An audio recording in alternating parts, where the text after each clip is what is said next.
Hello, everyone, and welcome back to the Caribbean Football Weekly Podcast, Episode 4, Season 3. We have the three-man attack back with us. I'm Simon Preston, and I'm joined back with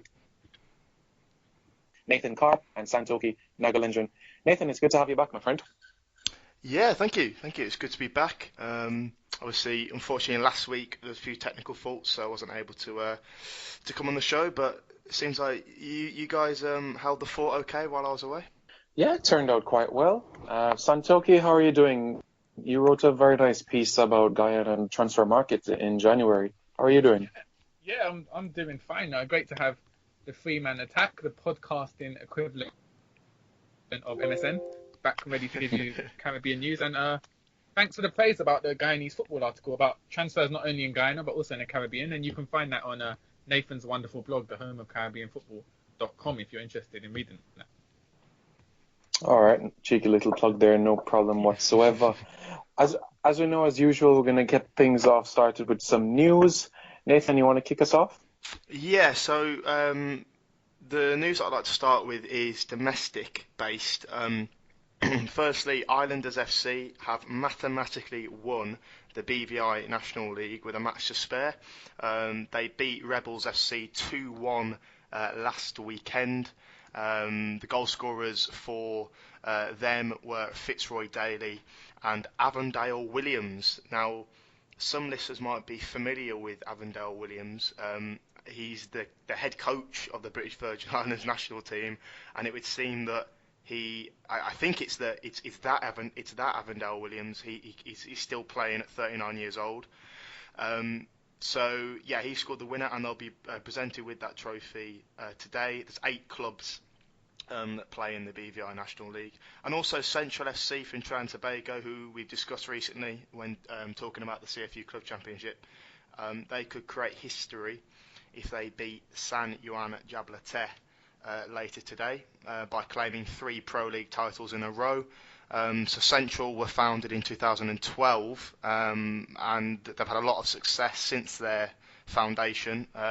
They currently have 44 points from 17 matches, and W Connection, their big rivals, are only 1 point behind them. So basically, Central have to win against Jablate later today in order to clinch the Pro League title. So yeah, good luck to them. And finally, Bermuda's striker Nahki Wells has now scored 100 goals in English football. So a really fantastic achievement from him. He scored his 100th against Brighton last Thursday, and Wells becomes only the second Bermudian to achieve this achievement after Sean Gota, who of course scored a lot of goals, made his name at Manchester City, and Gota was the last Bermudian to play in the English Premier League. So yeah, very good achievement by Nahki Wells. I was actually quite surprised as well when I looked at that stat, just how well he's done, kind of at Bradford first of all, and then more recently with Huddersfield Town, who he joined for a club record fee at the time. So yeah, well done to Nahki Wells, representing Bermuda very well.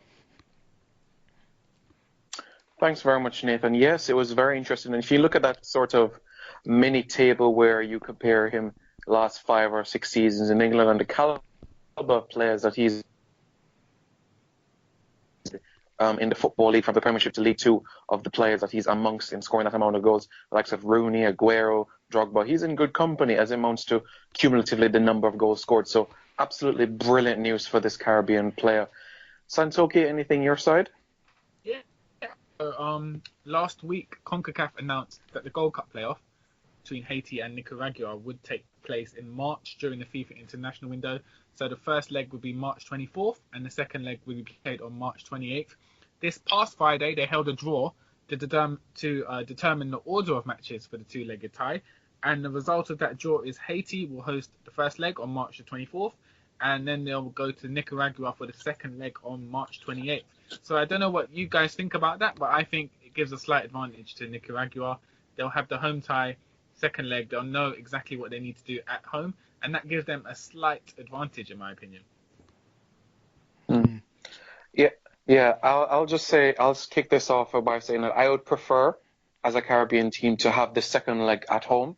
As the exact point that you made there, Santo, you know exactly what you need, and sometimes with the away goal rule involved, you can get that result needed on away goal rule if the two legs are tied on goals. It's easier at home for the second leg. So from that perspective, you can say psychologically the edge is with Nicaragua. However, we've seen time and time again, sometimes it doesn't necessarily go by pattern. But last year we saw how it was. Well, 2 years ago, you could say French Guyana won their first leg over Honduras, and Honduras won that second leg. So for Haiti's point of things, they're just going to have to ensure that they do the majority of their business, you could say, at home to ensure the second leg they don't have too much to do. Nathan, are you on the same line where that is concerned? Yeah, definitely agree with you guys. Obviously, you prefer to have the second tie at home, but it's not the end of the world. I mean, I thought that March would be when these games would take place. I think if Haiti involves some of their European-based players who haven't been involved, kind of since the 2016 Copa America Centenario, then they should overcome Nicaragua, who are, probably one of the weaker teams in Central America. So, obviously, okay, they're going to have to travel away in the second leg. Not ideal, but if they can get a good result, which they're more than capable of doing at home, obviously they've got the recently appointed coach, Jean-Claude Josephat. I think what he'll probably do is retain a lot of the local-based players, have players like Baptiste, Etienne Jr., and then maybe sprinkle in some that were in the squad in last year's Copa. But I really do think you can't underestimate the influence of some of the European-based players like Placide or Jeff Louis or even Duckens Nazon, who's recently joined Wolves in the Championship. So in terms of player quality, I think Haiti have got enough to beat Nicaragua. Yeah, Nathan, pity is he didn't go to West Brom instead of Wolves, and I know that must start hurting you quite bad. It is. He's been given the number 63 shirt I saw as well at Wolves. So, yeah, I didn't even know they had that many players. It's quite interesting. Liverpool has a player who wears number 83, so it is quite interesting how they do the different numbers for first team players. But I'll just say the news from my side as well. The transfer market as well in the Red Stripe Premier League is coming to a close in Jamaica. Two more major transfers, you could say, Harbourview, who are lingering at the foot of the table in the Red Stripe Premier League. They've made two additions. They've added Akeem Priestley, who last played for Jamaica in the 2004-2005 edition of the Caribbean Cup. And alongside him, they've also added Sean Fraser to the team, the former Puerto Rico Islanders player. He started out his career at Harbourview as well, and he also played for Jamaica at the Under-20 World Cup in 2001, which took place in Argentina. So those are the two new additions to the team, and I do expect them to slot right into the starting 11 when the season starts back on February 12th. There was a break this week because of Jamaica's friendly international against the United States, but it will be back on February 12th. Now, before we go into that encounter with the United States and Jamaica, and just some brief thoughts from you both, a point that Santokie and I wanted to touch on last week, but wasn't able to, was Sol Campbell being given a role with the Trinidad and Tobago Football Association as assistant coach. Nathan, I want to kick things off with you. Do you think it's a good appointment for Trinidad or for Sol Campbell? What can you see can be positive that be brought to the region and specifically to Trinidad from this sort of move? Well, when I first saw it, I've got to say that I was quite excited. Do I think it's a good appointment? Well, obviously, Campbell's got no previous coaching experience, so from that perspective, it's quite difficult to kind of know what he's like as a coach. I did listen to his first phone interview the other day, and he was kind of making the point that he's not there to overshadow Dennis Lawrence. But merely to aid him, support him when he can.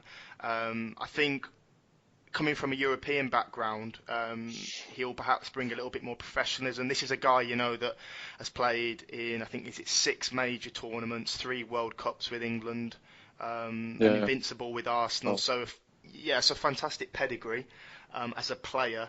And also, growing up, what I can remember from Sol Campbell watching him, as a kid, it was his leadership. He always had very, very big leadership qualities. So bringing that to Trinidad and Tobago, I'm sure will be a big help. I was watching Extra Time TV, the Trinbagonian YouTube channel, a popular YouTube channel the other day, and they were talking about Campbell kind of maybe coming in not knowing fully what to expect, because as we know, the Trinidad and Tobago FA is not the most reliable association, shall we say. So, he might not always be kind of given things that he's promised. The lack of professionalism at times in certain areas might surprise him. So I'll have to get used to that. But yeah, I'm excited. I'm certainly excited to see how he's going to do. He's done a bit of homework. You can tell already. He knew that the Pro League season finishes this month, and he said he's going to be looking at the last 5 games for Trinidad and Tobago. So that's including the Hex and the Caribbean Cup qualifiers. So get to grips with some of the players. But one point I really would like to make is, I think this is a really promising appointment for locally based players in Trinidad and Tobago. Because say if you're an Akeem Roach, or you're a Nathan Lewis or Tyrone Charles, and Sol Campbell comes in as the assistant manager, who's a big name. I think that will act as a big incentive for these guys to work hard, to try and impress him, because who knows the kind of opportunities that might follow. But I know that you guys, with Santokie being a Spurs fan, and with you, Simon, being a reggae boy, that you two might have slightly differing opinions on this appointment. I look forward to hear what Santokie has to say first. This should be interesting. Yeah, so as a Spurs fan, I can honestly say I'm not as excited as Nathan is about the appointment. Definitely as a player, he had if I'm looking at it objectively, he did have a good career and did show himself to be a good leader. However, I think that with Trinidad needing instant results in these World Cup qualifying games, I don't feel like he's the right appointment this time, or the right appointment for short-term success. So clearly, as well as the appointment of Dennis Lawrence, Trinidad and Tobago are looking long-term and towards building a coaching staff who can work with the team for the next few years. So whilst that's a positive aspect, you could also say it's discouraging, because it's almost as if they've kind of admitted that the World Cup is beyond them for this campaign, and they're starting to build already for the next World Cup cycle, really. But it will be interesting. He's got his coaching licenses, and he's had experience of playing top flight football. So, it could go either way. It's hard to predict with former players whether they will be a success or whether they'll be a failure until they're kind of dropped in the deep end. It is an interesting one that one can be analysed in 2 ways. From my point of view, Sol Campbell, I don't think it's going to take as much time as Tom Sanfeet did to actually settle in and know the players quite well. I think it'll be a little bit faster where that is concerned. What I'm hoping is, as if when Trinidad and Tobago is preparing to take part in the CONCACAF Under-20 Championship, that he can have a word with the team and also the manager, Brian Williams, as well. Sit and talk with the defenders as well, how he approach tournaments, what is the mindset that goes on in mind, what does he do when he's in the gym, what is their mealtime like, just words of encouragement to push the team moving forward. And I'm hoping that, as a former defender, Sol Campbell that he is, that he can have a specific role with the defence as well. As we know, with Trinidad and Tobago, there's a lot of depth right now, especially with centre-halves, and Sol Campbell is a former centre-half as well. I'm hoping that he will be able to give them some tips that will help them improve their natural game, and hopefully that will lead to opportunities abroad, tighten things up at the back, so especially at home, so in qualifiers they can get some maximum points on the board, get some wins, as he has loads and loads of experiences, winning a League Cup with Spurs back in '99, and you think about with Arsenal the amount of league titles, etc., playing with England, scoring at the World Cup as well back in 2002 against Sweden. So he does have pedigree and he can add something to Trinidad. Although as a Jamaican, I might say, well, why didn't he come to Jamaica, which is the land of his roots? But right now, Jamaica, it doesn't appear that they want him. So I would say it's a good stepping stone when the opportunity comes for Jamaica, then he would be ready. So I think Trinidad is an opportunity for him, and I hope that he is not here for a year and then he's gone back to punditry or gone back to politics or anything like that. I hope he takes this job seriously and, makes a big difference. Yeah, I mean, originally I was thinking, how do the pair actually know each other? Because I was looking at obviously the background and thinking, well, how have they ever? Of course, it then became apparent that they both did their UEFA Pro license course together, didn't they? In Wales, I think, last year. And then a picture surfaced online, and I think Marcel Desailly was involved as well.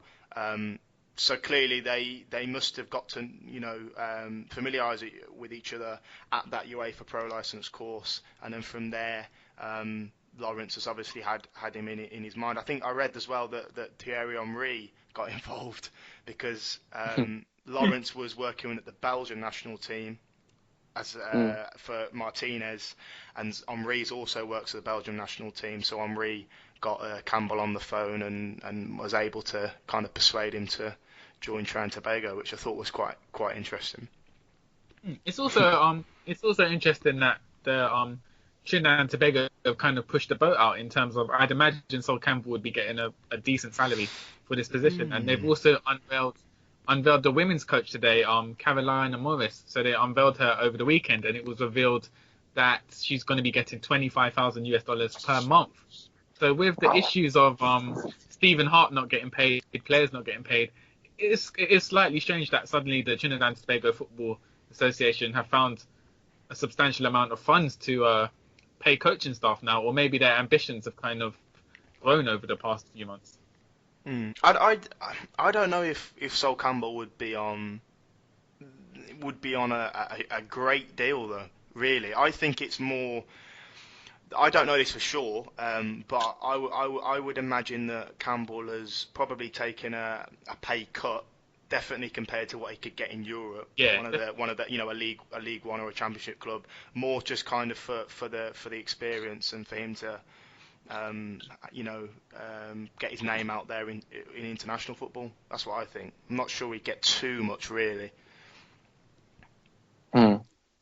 Yeah, it's quite true that the salary might not be the most important thing at the time. It's about gaining this experience in this point of time. Similarly, like how youths are treated leaving university as well. It's not the most high-paying job that they get at first, but at the same time, it's the experience that they get with international football, which is quite demanding as well. Although when you think about club football as well, we have games sometimes twice a week. With international football, it is a lot of planning, preparing for the next game, which is 2 months from now, 3 months from now, etc. So it's quite interesting where it is. And I would love to know if Sol Campbell is actually going to be based in Trinidad, or when a Trinidad and Tobago match comes around, he's just going to fly for those encounters. Is there planning, meetings going on while he's in England? I'd love to know what is happening behind the scenes where that is concerned. I think if you're going to be assistant manager, you've got to be on the ground, working with the players regularly.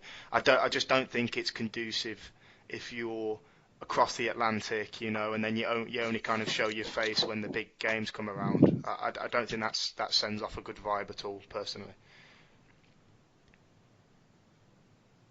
Yeah, it is good, and I'm hoping that he'll be able to be there full time as well, and that even if Trinidad and Tobago are not going to qualify for the World Cup, it's a long campaign, but he's actually there for a longer haul, because I feel a good 2-3 years would benefit Trinidad and Tobago immensely moving forward.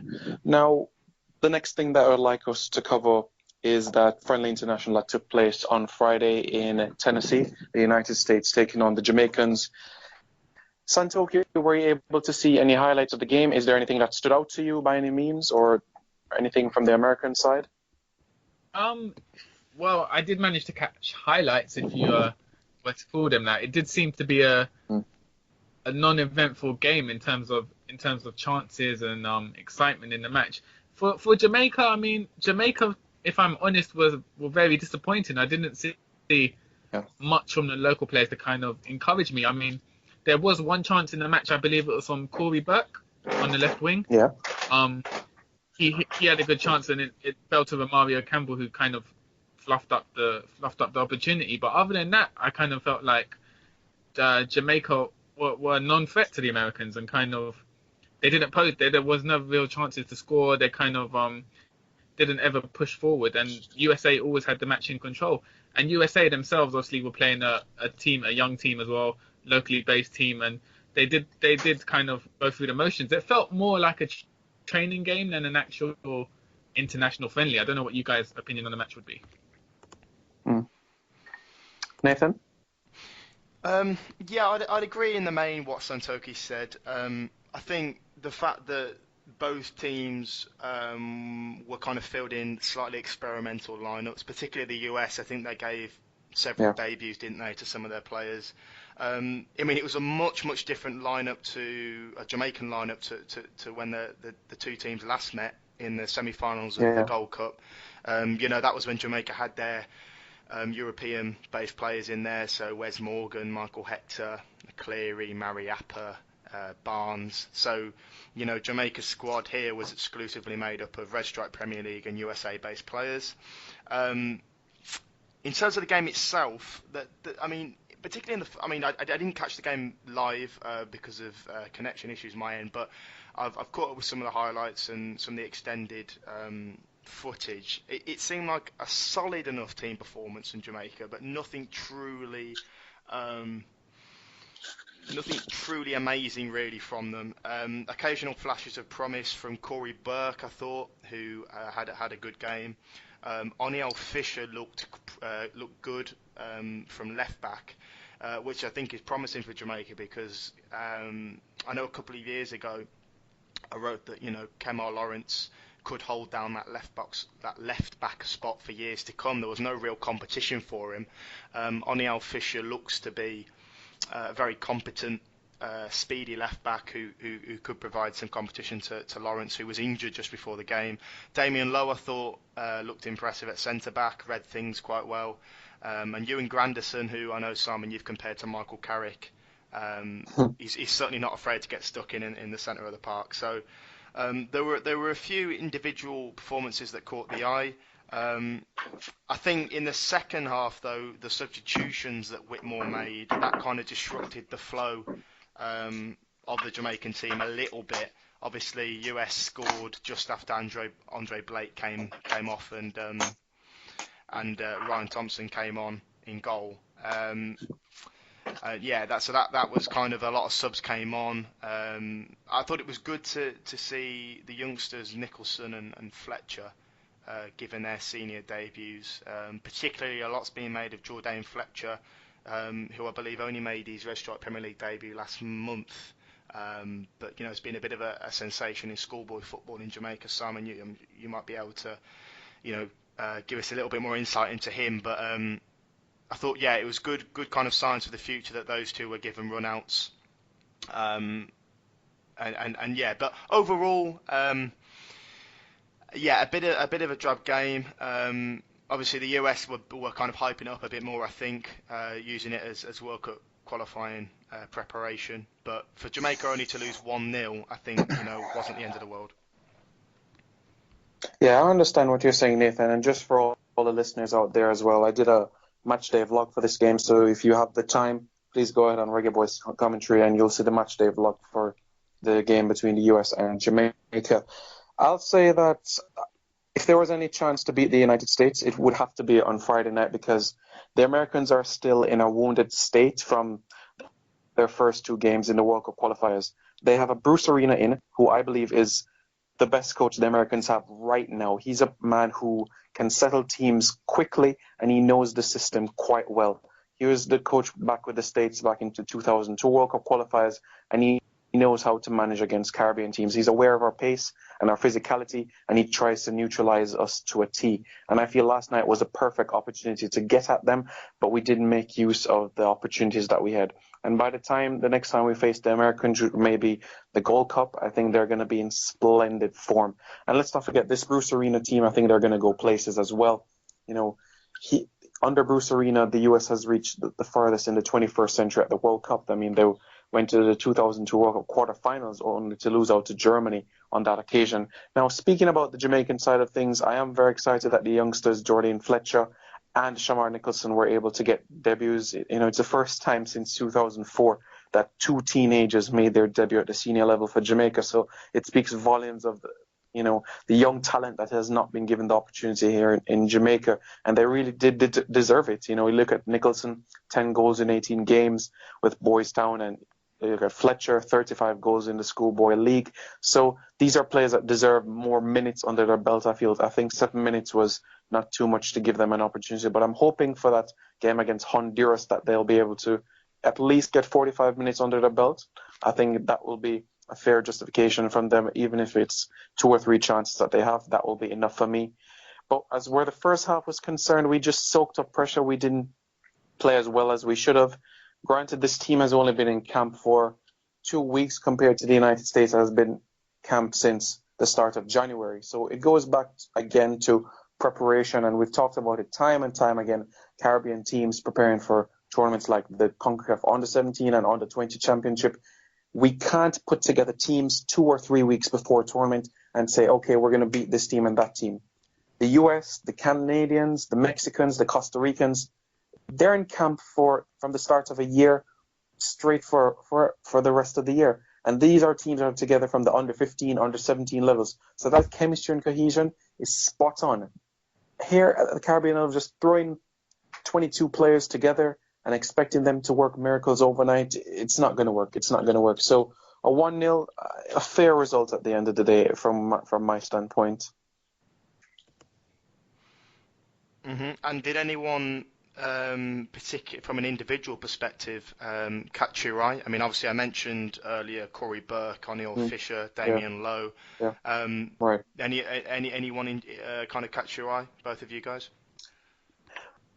For me, Romario Williams, he was the one that caught my eye the most. I liked how he dealt with on that left-hand side. I thought he was quite ruthless when he was pushing up in front of goal, using both his left and right foot. I just felt that if he was a bit more centrally, he could have gotten a clear-cut opportunity on target, because neither of the American keepers were able to make a save. So I think if he had that central role that Corey Burke had, we would have at least had 1 or 2 shots on target. A great chance for him to develop as well at Atlanta under the former Barcelona coach Gerard Martino as well. But we'll see how he gets on there. How about you, Santokie? Yeah, I was going to mention from the highlights, Corey Burke did seem to be the most promising in terms of his play and creating chances. As well, Damien Lowe as well looked quite assured in defence. So those two were the ones who really stood out for me. But bearing in mind, I did only watch the highlights, so wasn't the full game. I'm not quite sure what Sergio Campbell brings, to be honest. I mean, he's a bit of a strange one for me, because I know he was at Pittsburgh Riverhounds in the States, and then he got released by that club, and he's headed into this game as a free agent. He just seemed a little bit hesitant at times, and Lowe alongside him looked far more kind of accomplished and assured. It was very bizarre, Nathan, because that's his first match for Jamaica since the 2010 Caribbean Cup, where he got a red card against Grenada. So it's very bizarre why he's even in the squad, to be honest. 7 years without playing at the senior level since he was 18 back then, when he was a Columbus Crew for a period of time as well. But I don't know why he's in the team, to be honest, as well. He's the nephew of Rudolph Austin, but But Rudolph Austin is not even in the team either. So it is a very bizarre for his inclusion, I would say. I would have to agree with you there. And disappointing as well, I think, not to see Omar Holness start. I know that, Simon, you did a piece on him. Was it on CONCACAF's website? And recently featured him on the Caribbean Stars list. For him not to start, I know I've read some of the comments on the Reggae Boyz forum, and people are saying that it's his time now at 22 years old to really stake a claim in central midfield, take it by the scruff of its neck, really prove that he is worthy of starting for Jamaica. But he's only able to come on as a sub. I agree with you there. I thought Omar Holness was actually going to get the nod as well in central midfield alongside Grandison. He's that type of player, quite dynamic, can play as a number 10, a number 7, a number 11, and even a number 10 if there's an injury crisis, so an auxiliary striker, you could say there. So I do believe it's an opportunity for him. You look at the game time that he's getting at Real Salt Lake in the MLS, they're giving him the opportunities that he deserves, and I'm hoping by the time the semi-finals of the Caribbean Cup comes around that he's given that starting role, because he does deserve it. From he's been a teenager, he has been pushed and heavily pushed, especially from the media as well, to get a senior call-up. So now that he is on the fringes, it's now time for that step up, in my opinion. I'd agree with that. Santokie, have you seen much of Omar Holness throughout his time in the MLS or the Jamaican youth teams? Do you agree with the sentiments of Nathan and I that he should be in that sort of starting role? Yeah, because I know you've mentioned him and you kind of championed his. So I was expecting him to be in the squad, but to be honest, I haven't actually seen much of him. So I would be excited to check him out after this. But yeah, very very strange as you picked up upon the selection process for the squad. Maybe the player who's unattached was chosen as a favour by the coach to kind of put him in the shop window. Could be one theory. Yeah, that's a good point as well. Even in the past, we've had Jermaine Taylor, who was unattached from a club in Jamaica, and he kept playing for the national team until he got a deal with Houston Dynamo in the MLS, and now he was with Portland Timbers recently as well, and now with Minnesota United, Jermaine Taylor. So yeah, that happens among Jamaican players as well. We've seen that with Adrian Reed in the past. It's quite interesting. However, I do feel that we're going to have a much more fresher squad as we go into that next friendly international against Honduras. Nathan, you look at that game, Jamaica is going to be playing another team ranked in the top 6 in CONCACAF. How key are these sort of friendly internationals as Jamaica gets ready for that semi-final clash against French Guyana in the Caribbean Cup semi-final? Yeah, very key, very key. I mean, you mentioned the point there about preparation. And the fact that a lot of the participants in the Gold Cup, they conduct 1, 2 week, 3 week training camps beginning right at the start of the year. So I think playing the US, even though they were under par, was good preparation. Honduras are also going to be at the Gold Cup. Honduras won the Copa Centroamericana last month. Let's not forget that. So playing them will also be adequate preparation for them. What I'm interested to see is I think Whitmore's using these two friendlies to look at particularly the local based players and see are they gonna swim, are they gonna sink, who can cope, who can't cope. But then interesting to see looking at the Caribbean Cup and the Gold Cup, will the European based players come back in, because that some sacrifices are going to have to be made if the likes of Hector, Morgan, Barnes, maybe Donaldson, Mariappa, of course, who was the team captain last year for a while. If they're going to come back in, which you think they probably would do that, then there's going to be there are going to be some absences. So I think if you're a player in the camp at the moment for Jamaica, you've really got to take these two friendlies seriously, because you've got to have an eye and be conscious of the summer, both the Caribbean Cup and the Gold Cup, knowing that European-based players are waiting in the wings, potentially ready for a call-up. I personally think the Caribbean Cup, Jamaica will use a local-based squad predominantly. I can't imagine the likes of Wes Morgan and Barnes kind of giving up their whole summer to play in the Caribbean Cup and then the Gold Cup in July. So I think we'll end up seeing two different squads being composed for these two different tournaments. But you can imagine though, if that's the case, there might be some of the local players that played in the Caribbean Cup in June might say, oh, hang on, big time Charlie strolling in, playing in the Gold Cup, you didn't help us qualify, kind of thing. You know what I mean? Yeah, and that's where that's where Tapper Whitmore's kind of role comes in. How can he please both parties and keep everyone happy?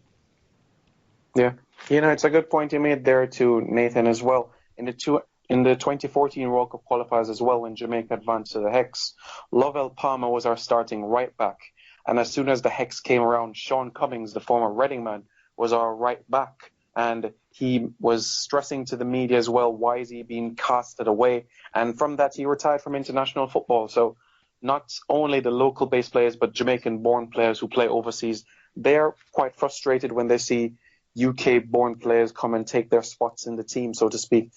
Jason Morrison, another example in that case as well, when Marvin Elliott took his spot in the starting 11. So you're going to have those sort of uproars if that happens.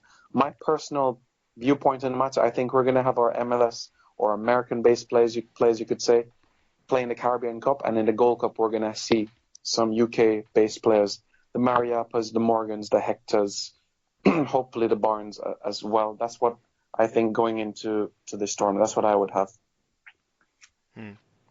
I think it's too big a cost to leave them out.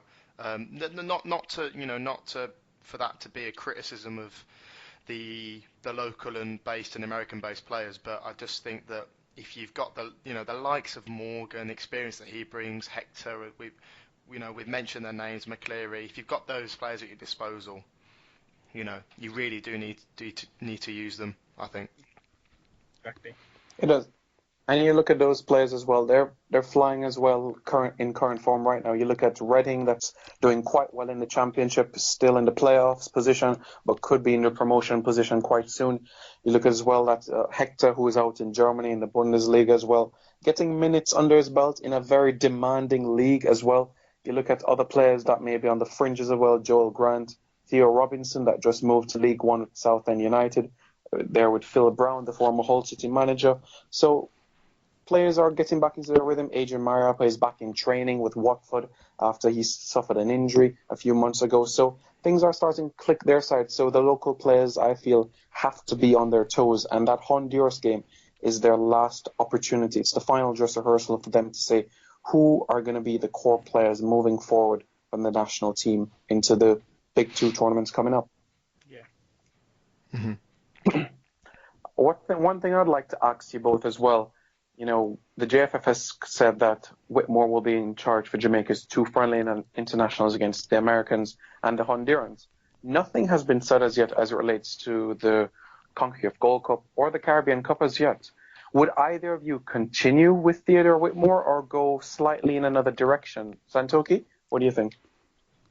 Yeah, I'd continue with Whitmore, just because he hasn't really done anything to suggest he can't adjust to the role, that he seems to have the respect of the players, and I think if you've hired him now, you just go with him for the tournament and see how he fares with the players.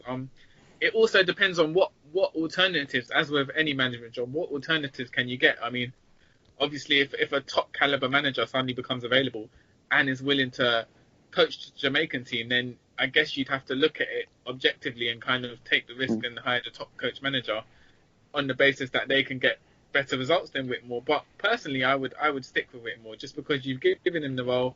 He knows the local players, he knows the international players. He's done the job before, so he's the man for the job for me. I agree. I think I'd stick with Whitmore. If you were gonna look for a new manager, I think the time would have been around November. After Jamaica beat Suriname 1-0, and of course they beat Guyana a month before. That was the time, if the JFF wanted to appoint a new manager, maybe a foreign-born, similar to Winfried Schaefer. That was probably, the period there where you do that, ready for the new year. But obviously they've kept him on for these two friendlies, so looking at the current situation, I think I'd stick with Whitmore. I think he's got respect from the players, but he strikes me as a coach who, and maybe this was reflective in the USA friendly, whose philosophy, is quite rigid, and Jamaica aren't going to go all out attack. You're not going to go gung ho. You're not going to go in a fluid 4-3-3. It's going to be quite structured. It's going to be quite rigid. And maybe the emphasis would be more on setting out your stall and being defensively sound over, full flowing football. Would you agree with that? Yes, I would agree. Back in his first 10 years interim manager, he was a bit more open and attractive with how he played football. The 3-4-3 he sort of format that he used in the latter part of the 2010 World Cup qualifiers, but now it is quite rigid. If you look at especially the US game, we didn't create a lot of chances.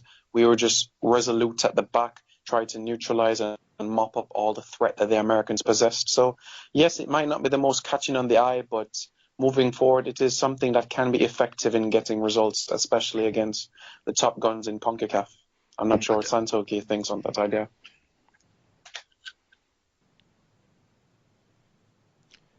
Santokie, you there?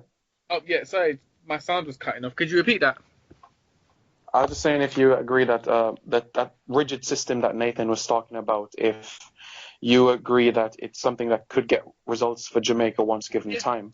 Yeah, I believe that's the best system for Jamaica. I mean, if you go to the Gold Cup and you face the likes of a Mexico or Canada and you kind of go gung-ho attack, the quality of those oppositions, you'll get taken apart. So I believe a defensive, rigid system, which Tapper Whitmore has started to instill in the team, can only benefit Jamaica as they look to take advantage against bigger sides in CONCACAF.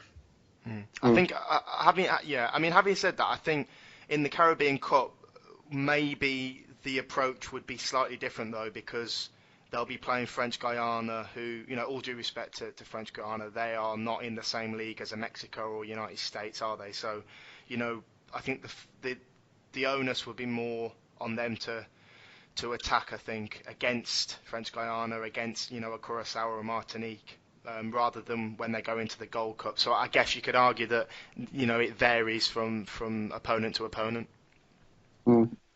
Now, I'm just going to play devil's advocate here, because Jamaican fans do have a different opinion of Whitmore and are not in the same sort of wavelength as both of you might think. But let's just say, for argument's sake, that both of your managers, Santokie at Spurs and Nathan, you at West Brom, your manager got sacked, and then 3 years he was hired again. And during that period of 3 years, he didn't accomplish anything whatsoever.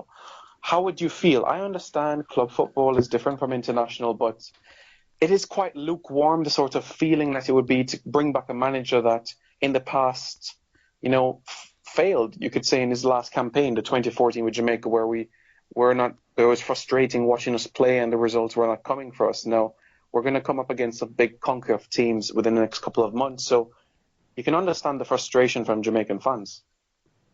Nathan? Yeah, I can understand the frustration to an extent, but in this Jamaican context, though, I mean, I think when Schaefer did what he did, after the team lost to Panama, and obviously the controversy followed, and I think the JFF were slightly short maybe on finances, and they had to look for an immediate replacement, a pragmatic solution there, and Whitmore was that person. He was somebody that they'd used before. He's Jamaican himself. He knows some of the players, so I can kind of understand why the JFF, around September time last year, they decided to go with Whitmore. Maybe it was more of a convenience or pragmatism that led to his appointment. You know where I'm coming from? Yeah, I understand what you're saying. Santokie, you agree along that lines with Nathan? Yeah, I mean, I can understand fan discontent with the Whitmore appointment, as you said, because he hasn't achieved anything of note in the 3 years since he last coached Jamaica. And then I agree with what Nathan said. I guess for the JFF, it was convenient and it made logical sense to hire Whitmore rather than hire a foreign coach just for the sake of having a foreign coach who may not necessarily have the same skill set as Whitmore. So, I mean, we've seen it with Trinidad and Tom St. Fate. When you try to hire a foreign coach just for the sake of bringing in someone new, it can backfire. So I think they've gone for a safe option. Now, whether this safe option is going to be beneficial for Jamaica in the long term remains to be seen. Who would be your dream manager then, Simon, if you could choose from anyone within kind of realistic boundaries? Who would you have as head of the Reggae Boyz? Tough question. That's a good one. It is really tough. I'm going to be honest, similarly to what we've discussed even in season 1 and season 2, I would have continued with Schaefer at least until the CONCACAF Gold Cup. But whatever decision has been made already, and Schaefer is gone, more or less. So Tapa is the man for right now. Ideally, and you made a key point, realistically as well. A lot of Jamaicans might not agree with what I'm about to say, but you look at managers in international football, somebody that has experience and somebody that can get you the results despite not playing the most eye-catching football, because a lot of people, especially in Jamaica, like that sort of Barcelona style of football. But for me, I'm all about results. And honestly, if I could get 3 years out of Louis van Gaal, I would do it. It might sound crazy, but I would. That's the figure I would go with. I'm for the 4-2-3-1 sort of way in some aspects. I'm for soaking up pressure because we've conceded loads of goals over the last 3 years, and I would want to tighten that back up first, because if you don't concede, you can't lose games. Yeah, that's a good option. I mean, Van Gaal did get Holland to the semi-finals of the World Cup 2014. So, I mean, if he was ever available for Jamaica, I'm sure they would snap at the opportunity. Yeah. Well, he doesn't have a job right now. He said he was going to go on holiday with his missus in Portugal. So other than that, I mean, yeah, I think he's available. So if the funds are there, then I would say why not? I mean, we had Bora, but I felt if Bora was given more time, then definitely could have worked out for him. Nathan, what are your thoughts about that? Yeah, obviously Van Gaal would be some appointment. I always found some of the stories that I read though when he was at Man United quite funny, like how measured kind of an objective he was with everything. I think he I think there was a story and he told players, like he told Rooney to only shoot at like a certain angle inside the penalty area or something like that, and he actually measured it out or something. And he'd like send the players emails and they'd have to read them and he'd monitor and all that kind of stuff. So I think, the Jamaican players would certainly be on their toes if Van Gaal was ever appointed. Van I can Gaal only actually. imagine.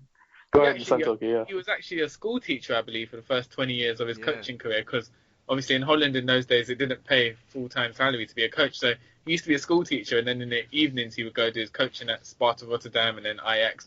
So that idea of kind of routine and everything being disciplined would come from his days of being a school teacher, I think.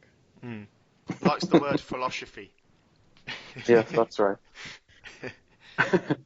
Yeah, I'd love to see how he treats the media in Jamaica as well, because sometimes, the questions that can be asked can be quite rhetorical at times. So he would give the media quite a good time. It certainly would be something to look forward to. If I had to pick somebody locally, though, Nathan, within the next 5 years, I think Andrew Edwards would be ready for the national team. I would say 5 more years he would be ready for those national team scenery. And he has experience at the under 20 and now at the under 17 level. I do feel within the next 5 years he'll be ready. He's had training done in Germany. He's done tests and different sort of examinations on Bundesliga sort of games, and he's passed with flying colours against some of the top tier coaches that are pushing to coach teams in the second tier and Bundesliga in Germany. So I feel that he has a good tactical knowledge and understanding, and he likes to keep things simple. That's what I like about him. Yeah, let's see if he can guide the under-17s to World Cup glory in April/May. That will be something, I tell you, because that group of death. But we've seen him come through tougher tests, so that will be something if he can do so. He's been talking on social media about getting his team to India to that World Cup, so I'm hopeful that he can do that. Look forward to watching that. Definitely. I'd love to know, before we wrap up the show as well, your guys' thoughts about it as well. Let's say the JFF was looking for somebody else. Is there somebody that you would all have on your mind that say, well, based on how Jamaica's strengths, which would be, height and size and strength and speed, who would you say would be the right man for Jamaica? Nathan, Tony Pulis, perhaps? I think we'd see a return of Ricardo Fuller if that happened. Tony, I've got two suggestions. both quite contrasting and probably both kind of different in terms of realism. But Marcelo Bielsa, Right. Oh, wow. as the first one. Nice. I think he's nicknamed El Loco. Bit mad, bit eccentric, bit of a revolutionary. But I think he would bring a real energy and a sense of adventure to Jamaica. I think it was last year that he was appointed by Lazio, and he quit after like a day, I think it was, because he wasn't happy with the situation that he had at the club with the board or something. But he'd probably get the best out of the kind of athletic, natural athletic talent that's in Jamaica. And the other one that I had was a bit of a left field one. Gary White. Mm-hmm. Gary Not bad White, shout, the former Bahamas, British Virgin Islands, and Guam manager. He's from a council estate in Southampton, I think. He's done, really well for himself. He's managing in Chinese football at the moment, and he recently had an interview with the England under-21s for that job after Gareth Southgate took the seniors. So he's somebody that knows the Caribbean.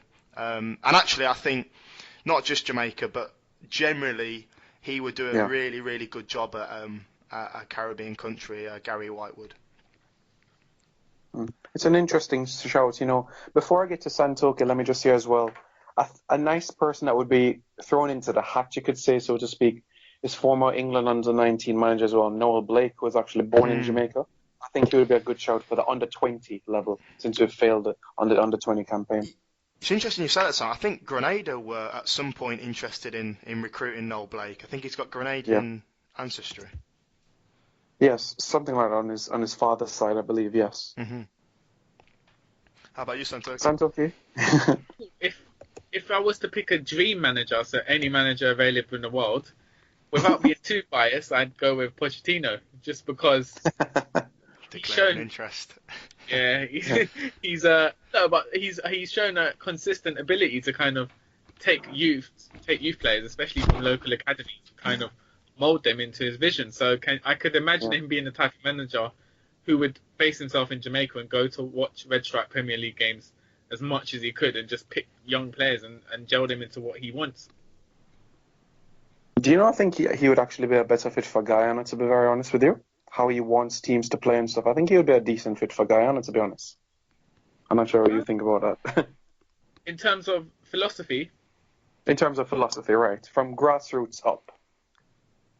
Yeah, I would like to say that, but the fact that Guyana has no real professional league and kind of the structure isn't as strong as it is in Trinidad or Jamaica, I mean, it would be a mighty challenge if he could build something from there.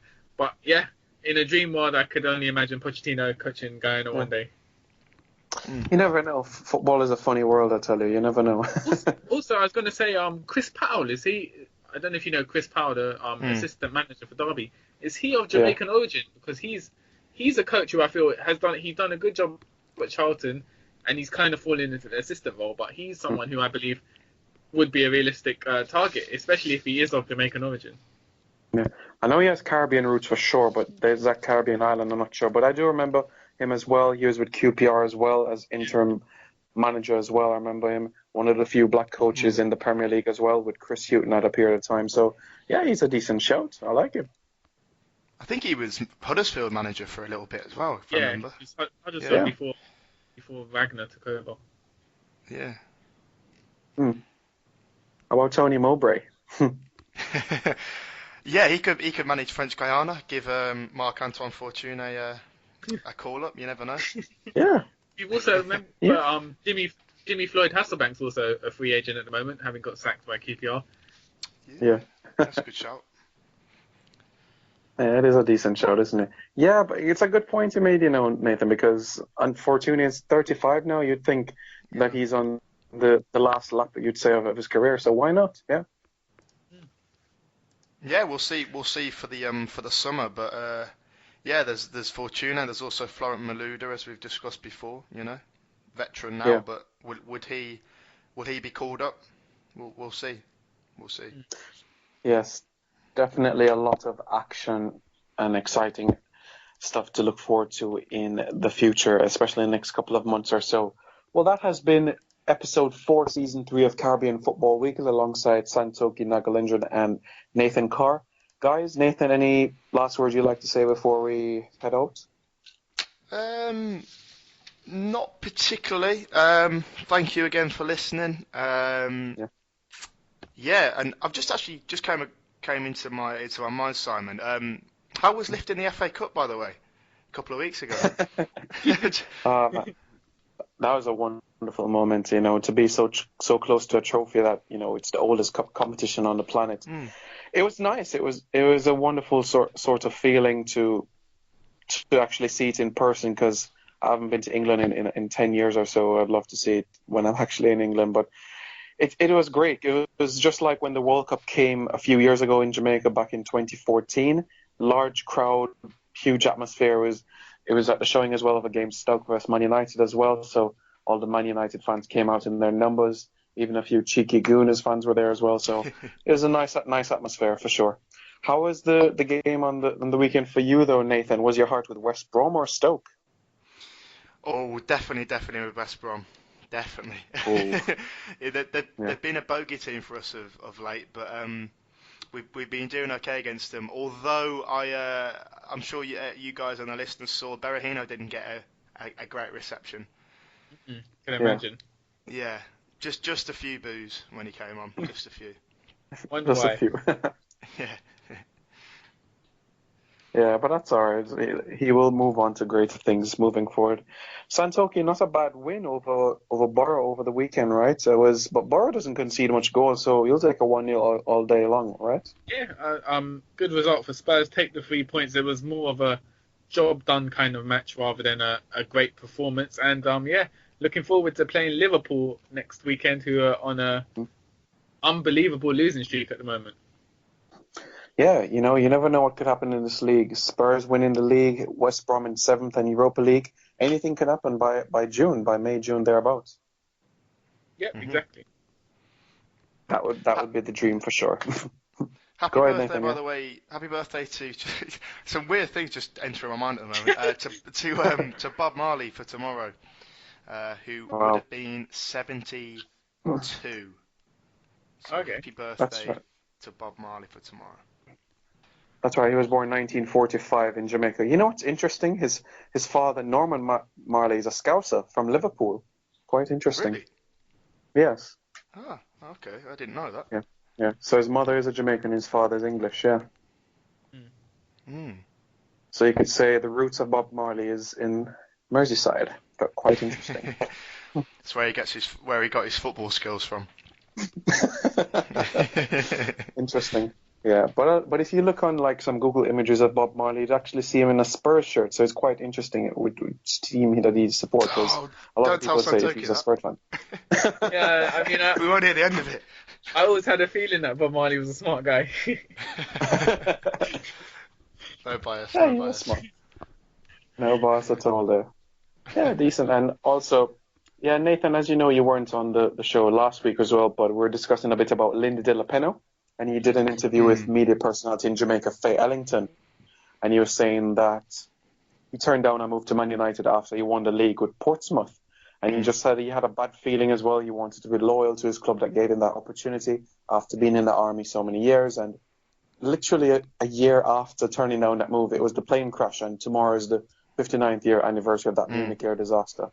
So he was saying that he dodged a bullet where that was concerned. Quite unfortunate, the circumstances, but he just had a feeling that, it wasn't the right move for his career. Wow, yeah. Fate, you could say.